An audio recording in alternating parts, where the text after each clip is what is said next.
The French Foreign Legion, a unique unit of the French army, has its origins in the traditions of the foreign troops that served France during the Middle Ages. Everyone has probably heard of the Scots Guards of the French King Charles VII, the Swiss Guards of the Bourbon Kings, or the Polish troops of Napoleon. The need to create the Foreign Legion came from the fact that, after the French Revolution of July 1830, foreigners were forbidden from joining the French army, so the Foreign Legion was created to allow this. The event took place on March 10, 1831, when the French King Louis Philippe signed the order to create the Foreign Legion. The Foreign Legion was the ideal instrument to protect and expand the French colonial empire in the 19th century, but could also be used in other wars in which France participated. Thus, the Legion participated in various battles in Algeria, Crimea, Italy, or Mexico. In Mexico, it earned a title of glory in the Battle of Cameron Hacienda, only 65 legionnaires holding off 2,000 Mexicans. Then the campaigns in Tonkin, Sudan, Dahomey, Madagascar, and Morocco followed.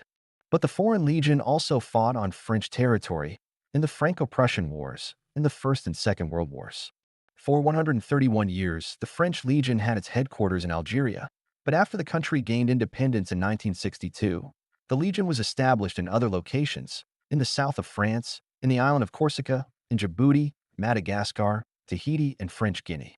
The last major war in which the French Legion was involved was the Gulf War, where it performed brilliantly. Although most of the officers of the Foreign Legion come from the ranks of the French army, 10% of them are former legionnaires who have thus managed to advance in rank. As for the actual members of the Legion, their nationality differs depending on the historical period. A certain increase in members from a certain country signifies that a political crisis has occurred in that country, many young people finding refuge in the Foreign Legion.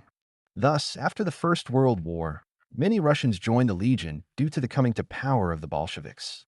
After the Second World War, many Czechs, Poles, and Jews from Eastern Europe joined the Legion due to the coming to power of the communist regime. After 1990, there was an increase in recruits from the former republics of the USSR due to the crisis in these countries. In recent years, there has been an increase in members from the Balkan countries and Africa.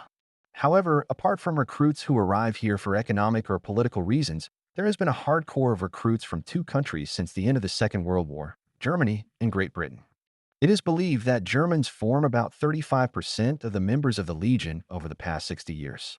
The British are also quite well off in the Foreign Legion, especially since the 1980s, when the restructured soldiers of the British Army took the path of the Legion.